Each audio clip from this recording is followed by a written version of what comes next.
नमस्कार, मैं हूं चरण सिंह राजपूत और आप देख रहे हैं फाइट फॉर राइट। हमारे साथ जुड़े हैं सोशल एक्टिविस्ट और नर्मदा बचाओ आंदोलन की नेता मेधा पाटकर जी। हम उनसे नफरत छोड़ो संविधान बचाओ यात्रा और जो नर्मदा परियोजना है जो उनको लेकर प्रधानमंत्री नरेंद्र मोदी उन पर जो है निशाना साध रहे हैं, उन सबको लेकर उनसे बात करेंगे। मेधा जी, बहुत बहुत स्वागत है आपका फाइट फॉर राइट में। नमस्कार, जिंदाबाद। मेरा पहला ही प्रश्न ये है कि जो नफरत छोड़ो संविधान बचाओ यात्रा आप लोग निकाल रहे हैं, इसकी जरूरत क्या आन पड़ी? देखिए, देश में एक बाजू आजादी का महोत्सव चल रहा है और दूसरी बाजू आजादी खत्म की जा रही है। आज जो भी सवाल किसान, मजदूर, मछुआरे, पशुपालक सब उठाते हैं, जो बेरोजगार युवा उठाते हैं, जो आज निर्धनी रह रहे हैं, वैसे लोगों के समुदाय, दलितों के हो, पारधी और भटक्या विमुक्त जातियों के हो, उठाते हैं, उनको किसी को भी जवाब नहीं मिल रहा है। एक तो संवादहीनता है और संवेदनहीनता भी है। और ऐसी स्थिति में संविधान में जो अधिकार दिए गए हैं, उन अधिकारों का कुचला जाना, यही अनुभव में है। तो संविधान के आधार पर लोग अगर जनशक्ति एकत्रित करना चाहेंगे, तो उन्हें पता होना चाहिए कि संविधान ने हमें क्या क्या अधिकार दिए हैं। और अगर हम लोगों को इन अधिकारों के सामने साथ लड़ना है, तो हमको ये भी समझना है कि देश में गांव के स्तर की, बस्ती के स्तर की, समाज के स्तर की जो एकजुटता जरूरी होती है, वो एकजुटता कहीं ना कहीं खत्म की जा रही है। राजनीति जो चुनावी है, उसमें तो वोट बैंक ही मतलब रखती है। और उस वोट बैंक के लिए कभी आदिवासियों को, कभी दलितों को सराहा जाता है, महोत्सव होते हैं, लेकिन आम रूप से देखें तो विभाजन ही एक रणनीति बन गई है। जो अंग्रेजों की रणनीति थी, वो आज हमारे यहाँ के राजनीतिक दलों की भी बन गई है। और इसमें जो केंद्र में बैठे हुए सत्ताधीश खास करके जाति और धर्म के नाम पर दीवारें खड़ी कर रहे हैं, उनके सामने हम लोगों को जन जागरण ही एक रास्ता है। हम हिंसा तक जो नफरत फैला रहे हैं, उसका जवाब हिंसा से नहीं देना चाहते हैं, न दे सकते हैं।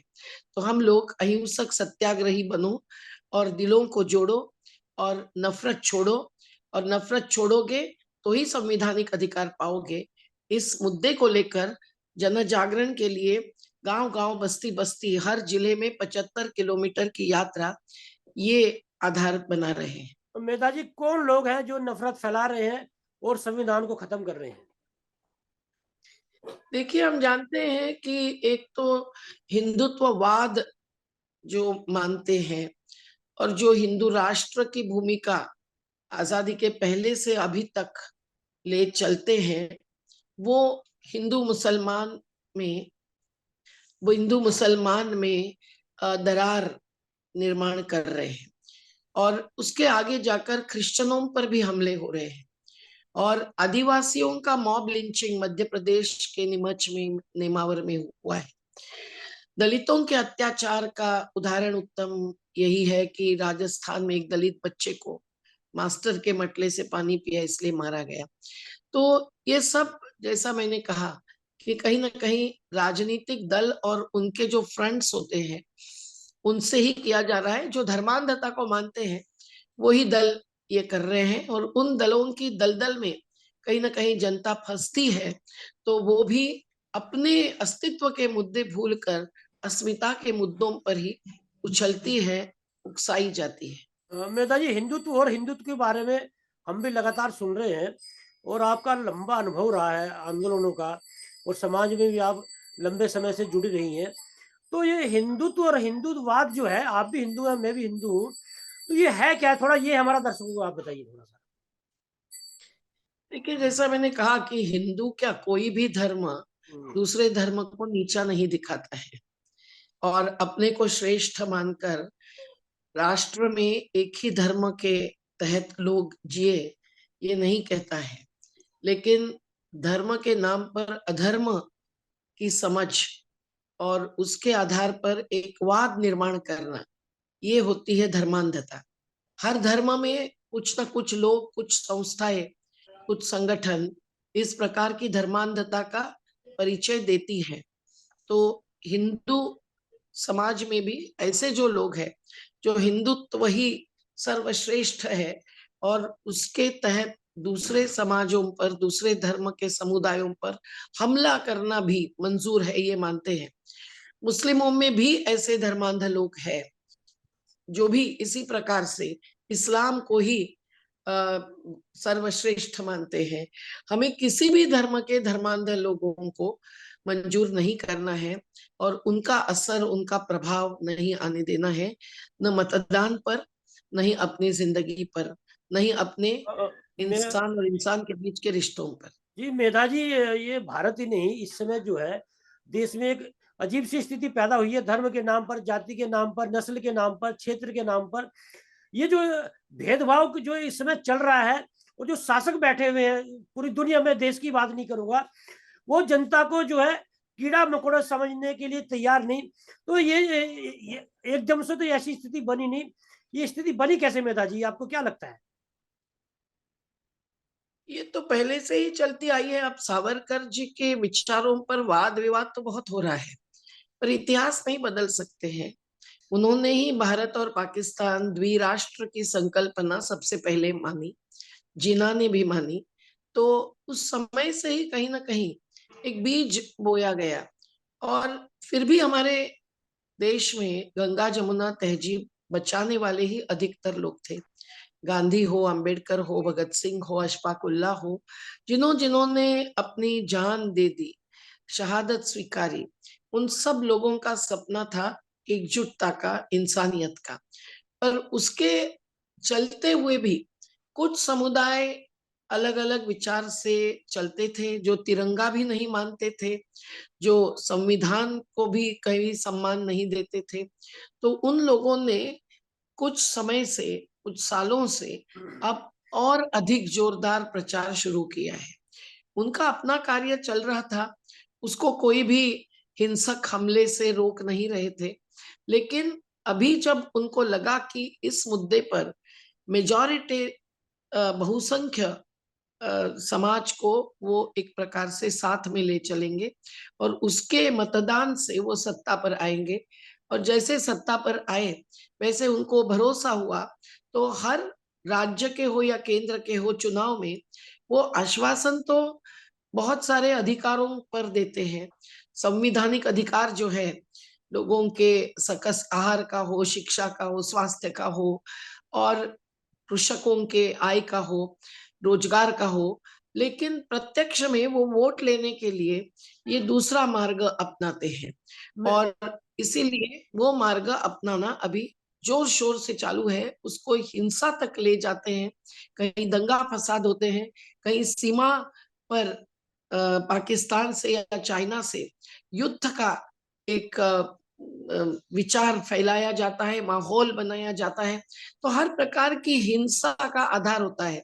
बहनों पर अत्याचार जब होता है, तब बिल्किस बानो को एक महिला केवल नहीं देखा जाता, उसको मुस्लिम महिला के रूप में देखा जाता है। उसके बलात्कारियों को जेल से छुड़वा कर सम्मान किया जाता है। तो ये जो एक घटनाओं से एक माहौल बनाते हैं, किसी फिल्म से माहौल बनाते हैं, वो आज अधिक से अधिक नफरत फैलाने का कारण बन गया है। मेधा जी, देश में एक बहुत बड़ा प्रश्न है। जो लोग आजादी की लड़ाई में शामिल नहीं हुए, जो अंग्रेजों के पैरोकार थे, जो देश को समाज और जाति के नाम पर एक बांटने की जिनकी सोच रही है, जिनका एजेंडा ही जो है हिंदू राष्ट्र घोषित कराना रहा हो, तो वो लोग इतने प्रचंड बहुमत से देश की सत्ता पर कैसे काबिज हो गए? किन किन लोगों की गलतियां रही हैं और कौन कौन इसके लिए दोषी है, कौन कौन जिम्मेदार है? मेधा जी, थोड़ा इस पर प्रकाश डालिए। देखिए, बहुमत से नहीं जीत रहे हैं। 31% वोट पाकर भी सत्ता पर आ रहे हैं। कहीं ना कहीं हमारी चुनाव प्रणाली में वोटों के प्रतिशत के आधार पर जो सीटों की सुनिश्चिति होनी चाहिए, मिस्टर राज थे, एम एन राज मेरे ख्याल से, जिन्होंने ये मुद्दा बहुत समय तक उठाया, अब वो नहीं रहे। एक तो ये है समझना कि बहुसंख्य लोग इस धर्मांधता को, जात्यंधता को नहीं मानते हैं, फिर भी उस विचारधारा के आधार पर जीत लेते हैं कुछ राजनीतिक दल। दूसरी बात ये है कि ये जो एक फैलाव किया जाता है, उसके विविध मार्ग अपनाए जाते हैं। मीडिया पर कंट्रोल रखना ये भी एक मार्ग है, और हर जनतंत्र के स्तंभ में इसकी घुसपैठ करना ये भी एक मार्ग है। और इसके लिए दोषी तो वही है, लेकिन कुछ दोष हम अपने पर यानी जन जन पर भी लगाना जरूरी है। और कुछ दोष जो अन्य राजनीतिक दल है, जिनको धर्मनिरपेक्षता का, सर्वधर्म समभाव का मूल्य मंजूर है, समता और न्याय पर जिनका विश्वास है, उनमें भी जो बंटवारा होता है वोटों का, समन्वय नहीं होने से, स्पर्धा होने से, हमारे ऐलान के बावजूद उत्तर प्रदेश के चुनाव में भी ये नहीं हो पाया, और आने वाले चुनावों में भी कोई भरोसा नहीं कि वो एकजुटता से सामना करे, चुनौती दे दे ऐसे धर्मांधता और जात्यंधता को। तो निश्चित रूप से उद्योगपतियों का साथ और गठजोड़ ये भी एक कारण है। और जो भी दल सत्ता में आता है, वो कहीं ना कहीं अडानी जैसे उद्योगपतियों से हाथ मिलाने का चित्र सामने आता है। तो वो भी एक कारण है कि इनमें और उनमें क्या फर्क है, ये किसान नहीं समझ पाता। जबकि मुट्ठी भर उद्योगपतियों के हाथ में सत्ता संपत्ति केंद्रित होती है, वही कानूनों को बदलने के लिए सत्ताधीशों के साथ जुड़ते हैं। उनकी संपत्ति लॉकडाउन में 6-6 गुना बढ़ती है। वो विश्व में पहला दूसरा नंबर पर धनिकता का पाते हैं स्थान। तो लोगों को भी एक समता, न्याय, संवैधानिक अधिकार के प्रति पूर्णतः कटिबद्ध ऐसे राजनीतिक नुमाइंदों की जरूरत लगती है। पर वैसा एक अलगाव, वैसा एक स्पष्ट चित्र सामने आता नहीं है। ये भी एक दोषी माने जाते हैं। और हम लोगों को यही लगता है कि जनरली जन जन में जो पहुंचना है, अभी देखिए राहुल गांधी जब रास्ते पर उतर आए हैं, कहीं ना कहीं पार्टी के जंजाल से बाहर आ गए।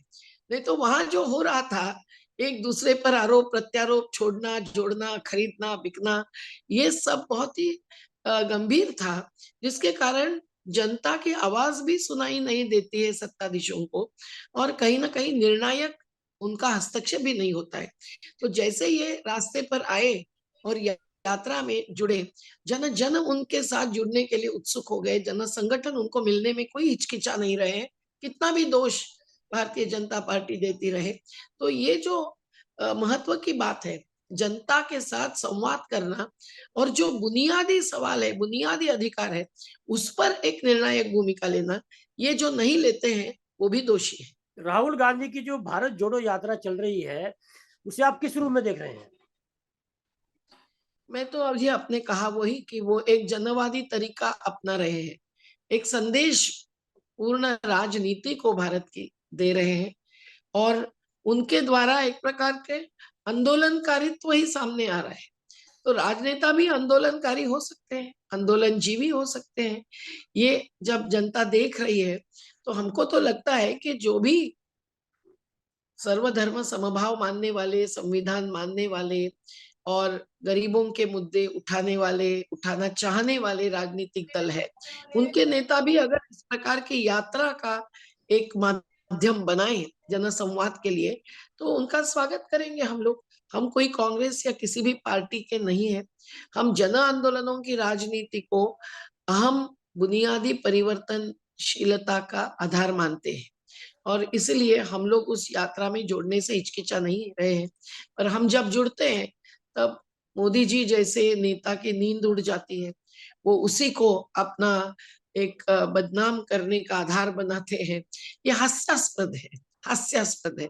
उसका कोई असर नहीं होता है। असर यही होता है कि सब जगह खबर पहुंचती है कि हाँ, हम भी पदयात्रा में शामिल हुए और हमारे साथ घंटों तक का जन संगठनों और राजनीतिक दल के ये नेता, इन पर संवाद हुआ है।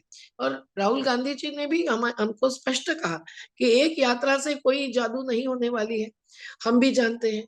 और हम ये भी जानते हैं कि हमारे से कोई कमी रह गई कार्य में तो आप लोग ही हमारे सामने खड़े होंगे। हमने कहा बिल्कुल, पर हमने उनके इस कदम को सराहते हुए उनको बहुत सारे सुझाव दिए हैं, आवेदनों के द्वारा उन तक पहुंचाए हैं। न केवल नर्मदा घाटी के विस्थापन के सवाल, पर रोजगार के सवाल, इलेक्टोरल डेमोक्रेसी कैसी होगी उस पर, और शाश्वत विकास की दिशा क्या होगी, और राजनीतिक दल और जन आंदोलनों के बीच के रिश्ते कैसे कायम रहेंगे, संवाद कैसे चलेगा, उसके लिए कौन सी संरचना जरूरी होगी, कौन से मोर्चे खड़े करने पड़ेंगे, और जनप्रतिनिधियों की भूमिका कैसे बदलने की जरूरत है अगर राजनीति जनवादी होनी है, समाज कारण और राजकारण को जोड़ना है। तो ये सभी मुद्दों पर हमने उनके सामने बातें रखी है। माइनॉरिटीज पर हो रहे हमले, सांप्रदायिकता, जातिवाद, इस पर भी हमने उनको कई रिपोर्ट्स दिए हैं फैक्ट फाइंडिंग के, कई सुझाव रखे हैं। Money machine, market, mafia, media, ये सब एम्स जो आज चुनावी राजनीति को प्रभावित करते हैं, उनके बारे में भी उनको सुझाव दिए हैं। देखते हैं आवेदनों पर क्या कार्यवाही होती है। नेताजी, लोकतंत्र में आंदोलन की बड़ी महत्वपूर्ण भूमिका होती है और ये माना जाता है कि कहीं पर अन्याय हो रहा है, कहीं गलत हो रहा है, तो वहां पर आंदोलन होना चाहिए। और जो लोग आंदोलन करते हैं उन्हें समाज में बड़े सम्मान की दृष्टि से देखा जाता है। लेकिन प्रधानमंत्री नरेंद्र मोदी ने बोला कि ये लोग आंदोलन जीवी है, मतलब आंदोलन के बिना नहीं रह सकते हैं। तो ये तो एक अच्छी बात थी। तो उन्होंने जो आंदोलन जीवी शब्द बोला, ये तो मैं भी आज तक समझ नहीं पा रहा हूँ। इस पर थोड़ा प्रकाश डालिए आप। नहीं, हम तो मानते हैं कि हम आंदोलन जीवी है। ये एक शब्द देने के लिए प्रधानमंत्री को धन्यवाद, लेकिन उसके पीछे की जो संकल्पना है, जो विचारधारा है, जो नजरिया है, जो कटिबद्धता है, और जो सरफरोशी की तमन्ना अब हमारे दिल में है, इस प्रकार की एक भावना है, तैयारी है, कुशलता है जनशक्ति एकत्रित करने की, और आह्वान लेने की और आह्वान देने की, इसकी जानकारी क्या प्रधानमंत्री जी को है, इसे क्या वो मानते हैं, मुझे नहीं लगता है। इसीलिए जो भी व्यवस्था पर सवाल कर रहे हैं, उनको तो वो भीमा कोरेगांव जैसे झूठे आरोपों के आधार पर जेल में बंद करने में ही सहायभूत हो रहे हैं। और फादर स्टैन सैमी हो या आनंद तेलतुम्बड़े हो, इनके सबके कंप्यूटर में झूठे पेन ड्राइव से कुछ हैकिंग करते हुए मैसेजेस डालना, पत्र डालना, इसके ऊपर, इसके आधार पर उनको जेल में भेजना, ये सब जो हो रहा है उसके लिए ईडी, एनएसए, सीवीसी, यूएपीए कानून, ये सब हथियार बनाकर उनका उपयोग हो रहा है। उससे हम समझ रहे हैं कि वो आंदोलन जीवी को मानते नहीं है, इतना ही नहीं तो उनसे डरते हैं, क्योंकि सच झूठ का सामना हम ही लोग कर सकते हैं। हम लोग बिना समझौते के चुनौती लेते हैं, देते हैं। गैर बराबरी जो विभत्स रूप आज देश में ले चुकी है, और उसके कारण जो बेरोजगारी फैली है, उसको चुनौती देने के लिए जो उद्योगपतियों के गुलाम नहीं है, वही सामने खड़े होते हैं। इसमें हमारी महिला शक्ति, हमारी किसान शक्ति, जब 715 शहीद हो गए किसान, पर फिर भी उन्होंने झुकाया, तो ऐसी शक्ति खड़ी नहीं हो, इसके लिए उसको जड़ में ही आघात करने के लिए वो तैयार रहते हैं। इसलिए प्रधान आंदोलन जीवी कहना, हम तो मानते हैं कि हमारे जीवन का हिस्सा आंदोलन है। आंदोलन के सिवाय संविधान ने दिया हुआ जीने का अधिकार हासिल नहीं कर सकते हैं कोई भी समुदाय के लोग। ये मानकर हम लोग आंदोलन जीवी शब्द स्वीकारते हैं, और वो शब्द नहीं, हमारे लिए वो लक्ष्य भी है हमारे जीवन एक का। शब्द और प्रधानमंत्री बोलते हैं, विशेष रूप से मेधा पाटकर जी के लिए, अर्बन नक्सली। ये शब्द जो है इसी सरकार में आया है और विशेष रूप से प्रधानमंत्री नरेंद्र मोदी के द्वारा। तो ये भी कई मेरे जैसे जर्नलिस्ट की समझ में भी नहीं आता है। तो क्या है अर्बन नक्सली मेधा पाटकर जी, आप थोड़ा सा भी तो बताइए। देखिए, उन्होंने नक्सलवाद क्या है, उसका इतिहास क्या है, ये शायद पढ़ा नहीं। नक्सलवाद की जो भूमि अधिकार की भूमिका थी, वो बिरसा मुंडा की भी थी, वो टंट्या भील की भी थी, और जल जंगल जमीन की लड़ाई आज भी जारी है। पर हम नक्सलवाद के आधार पर नहीं लड़ रहे हैं। हम गांधीवाद, आम्बेडकरवाद, हम पेरियारवाद को मान रहे हैं। हम बिरसा मुंडा के प्रकृति धर्म को मान रहे हैं। हम टंट्या भील के गैर बराबरी के खिलाफ खजानों को गरीबों में बांट देने की बात मान रहे हैं। और इस इतिहास के आधार पर जब हम चल रहे हैं तो हम लोग नक्सली कैसे माने जा सकते हैं? तो ये क्या अज्ञान से हो रहा है? अज्ञान इसमें भी है कि नक्सली कभी अर्बन यानी शहरी नहीं होते थे। इसीलिए हम जो शहरी नहीं है, शहर के अपनी नौकरियां, अपना आजीविका का आधार छोड़कर हम ग्रामीण और आदिवासी पहाड़ी क्षेत्र में पहुंचते हैं, तो हम लोग न अर्बन है न नक्सली है, और नहीं नक्सली अर्बन है। इसीलिए ये बिल्कुल ही भ्रामक संकल्पना, एक बदनामी का आधार बनाने के सिवाय और कुछ नहीं है। और जनता भी इसके बारे में न ज्ञानी है, न ही गहराई में देखने के लिए तैयार रहती है। इसीलिए चुनाव आने के समय ही चुनावी राजनीति के एक अलग अलग प्रकार के जो माध्यम होते हैं, उनमें से ये एक माध्यम बन गया है। इस पर हंसे की रोए, हम छोड़ दे, भूल जाए। चुनाव भी अब गुजरात का खत्म हुआ है। जब मेधा पाटकर जी राहुल गांधी की भारत जोड़ो यात्रा में शामिल हुई, तो प्रधानमंत्री नरेंद्र मोदी ने बोला कि जो महिला नर्मदा परियोजना में बाधक रही हैं, उन्हें अपनी भारत जोड़ो यात्रा में राहुल गांधी शामिल कर रहे हैं, और कांग्रेस में बड़ा उन्होंने हमला बोला था। तो नर्मदा परियोजना में मेधा पाटकर जी बाधक रही हैं, ये क्या है मेधा जी? देखिए, बांध को हमने रोका ही नहीं। हमने मांग जरूर की कि पुनर्वास नहीं हुआ है, पर्यावरण की हानिपूर्ति नहीं हुई है, योजना नियोजन भी नहीं हुआ है, ये हमने ही नहीं कहा। सुप्रीम कोर्ट ने भी 2000 के फैसले में कहा, और शर्त डालकर ही बांध आगे बढ़ सकता है कहा। और उसमें तो एक जज ने अपना डिसेंट जजमेंट दिया, जो जस्टिस भरूचा 6 साल तक पूरी केस सुनने वाले वो अकेले ही थे। तो उन्होंने भी कहा, विश्व बैंक ने भी कहा कि इसका प्लानिंग ही नहीं है, इसलिए उन्होंने फंड रोका। और सुप्रीम कोर्ट ने जब ये समझा कि हजारों परिवार डूब क्षेत्र में रहते हुए पानी भरा जा रहा है, तो उन्होंने निश्चित रूप से 4 साल तक बांध रोका। पर 1979 में ये बांध बना। ये तो कहते हैं नेहरू जी ने शिलान्यास किया, वही सरदार सरोवर। नहीं, वो तो बहुत छोटा बांध था। तो झूठी मूठी इतिहास की बात रखते हुए वो हमें गुजरात विरोधी कह रहे हैं, हमें गुजरात का विकास रोकने वाले शक्तिमान मान रहे हैं। और कच्छ जैसे क्षेत्र में इन्होंने पानी किसानों को नहीं दिया, छोटी नहरें नहीं बनाई, पानी अडानी को दिया, जिंदाल को दिया, एसीजेड को दिया, उस बंदरगाह को दिया जहां से हजारों करोड़ के नशीली पदार्थ की आयात की गई थी। तो ऐसी स्थिति में कच्छ के किसान मजदूर उनको वोट नहीं देंगे, इस डर से कच्छ से उन्होंने शुरुआत की कि हमने ही कच्छ का पानी रोका है। भाई, कच्छ में भूकंप आया तो 15 दिन हम वहीं थे राहत कार्य करने के लिए। जिस गांव में थे वहां तालाब बनवाया। तो और इनको कहाँ मालूम है कि हमने गुजरात के आदिवासी पट्टी में क्या क्या काम किया है। मोरबी में जब बांध टूटा था, तब 15 दिन मेरे विद्यार्थियों के साथ मैं वही थी। गुजरात से हमारा जो रिश्ता है वो आज भी कायम है, वो टूटा हुआ नहीं है। पर उसको तोड़ने की और उसके आधार पर वोट हासिल करने की एक साजिश इन्होंने चलाई, जिसमें राहुल गांधी जी के साथ चलना उनको एक मौका मिल गया, कांग्रेस को वोट नहीं दे ये कहने के लिए कि हम गुजरात विरोधी है, तो राहुल गांधी गुजरात विरोधी है। और आम आदमी पार्टी को भी वोट न दे, इसके लिए इन्होंने हमारा उपयोग किया, कहते हुए कि मैं उनकी मुख्यमंत्री बनने वाली हूँ। भाई, जिस पार्टी की सदस्य मैं नहीं हूँ, उसकी मैं मुख्यमंत्री कैसे बनाएंगे? और क्या पार्टी घोषित करेगी कि प्रधानमंत्री कहेंगे कि दूसरे पार्टी के कौन मुख्यमंत्री होने वाले? ये बहुत ही हास्यास्पद प्रचार दिखाई दिया है, जिससे जनता जो जागरूक है, समझदार है, वो अगर आंकड़े भी जानेगी कि मध्य प्रदेश और महाराष्ट्र से सरदार सरोवर से कोई फायदा नहीं मिल रहा है, आपको पैसे के रूप में हानि पूर्ति की मांग करनी पड़ रही है।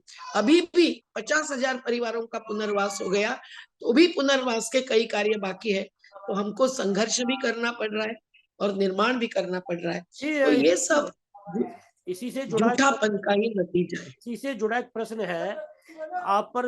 भाजपा के अलावा कुछ लेखकों ने भी आरोप लगाया है कि जो नर्मदा बांध है उनसे विस्थापित लोग हैं वो तो काफी लोग करोड़पति हो गए और मेधा जी जो है अभी भी उन्हें पीड़ित बोलती है। ये भी एक बड़ा आरोप आप पे कुछ लेखक और कुछ भारतीय जनता पार्टी के लोग लगाते हैं। इसके बारे में आपका क्या कहना है?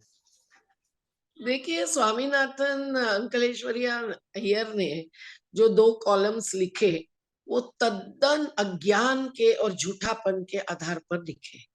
उसमें से 2 में से एक मुद्दे पर, विस्थापन पुनर्वास के, मैंने एक डिटेल जवाब दिया है जो गुजरात के काउंटर व्यू नाम के वेबसाइट या पोर्टल जो भी होगा, मैं इतनी टेक्नो सावी नहीं हूँ, पर उसमें छप गया है, जाहिर किया गया है। दूसरा तो लिखने को मुझे समय ही नहीं मिला, पर टाइम्स ऑफ इंडिया को जब मैंने लिखा और कहा कि ये दोनों कॉलम्स का मैं जवाब देना चाहती हूँ, आप छपेंगे या नहीं, तो उन्होंने जवाब तक नहीं दिया मेरे पत्र का।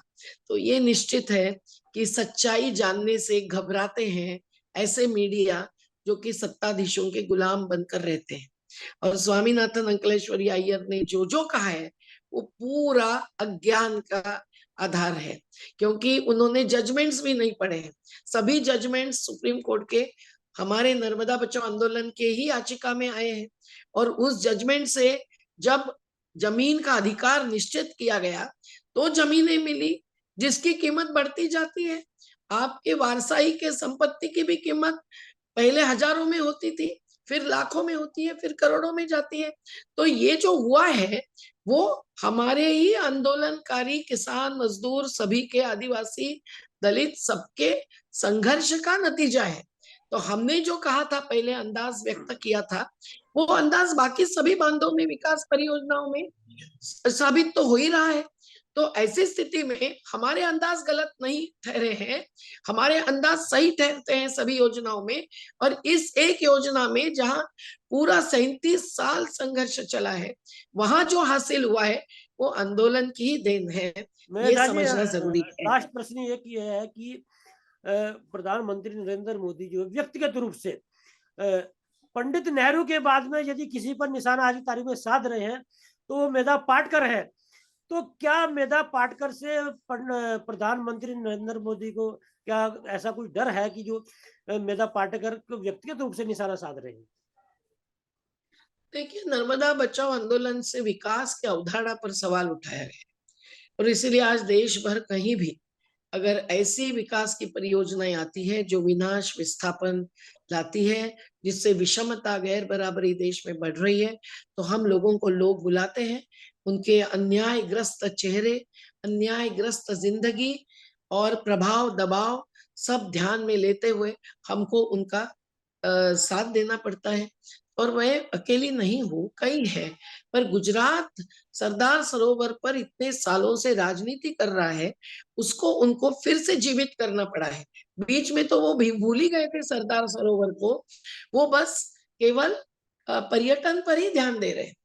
लेकिन जैसे चुनाव आया मेधा पाटकर को और उनको समझा, नहीं, जैसे चुनाव आया और उनको समझा कि कहीं ना कहीं पूरे गुजरात में नर्मदा के नाम पर, सरदार सरोवर के नाम पर दिए हुए आश्वासन झूठे साबित होने के कारण कंपनियों को पानी दिया एक छोटा वगैरह वगैरह, एक छोटा उनको एक छोटा प्रश्न और कर एक ही लेते हैं। मिनट, एक छोटा प्रश्न और एक कर मिनट लेते हैं। में हाँ वाक्य जी पूरा जी करती हूँ। जी जैसे जी उनको ये समझ में आया, जी। उन्होंने हमारा मुद्दा बनाया, वो डर गए कि उनके वोट नहीं मिलेंगे और हो सकता है उनको उसके आधार पर कुछ वोट मिले होंगे, पर पता नहीं गुजरात चुनाव में किस किस का प्रभाव आएगा। एक संक्षेप में प्रश्न है कि मेधा पाटकर हम को अभी पूरा करते हैं इंटरव्यू आखिरी में। हाँ मेधा पाटकर को प्रधानमंत्री नरेंद्र मोदी विकास विरोधी मानने लगे हैं, इसमें संक्षेप में आप बताइए।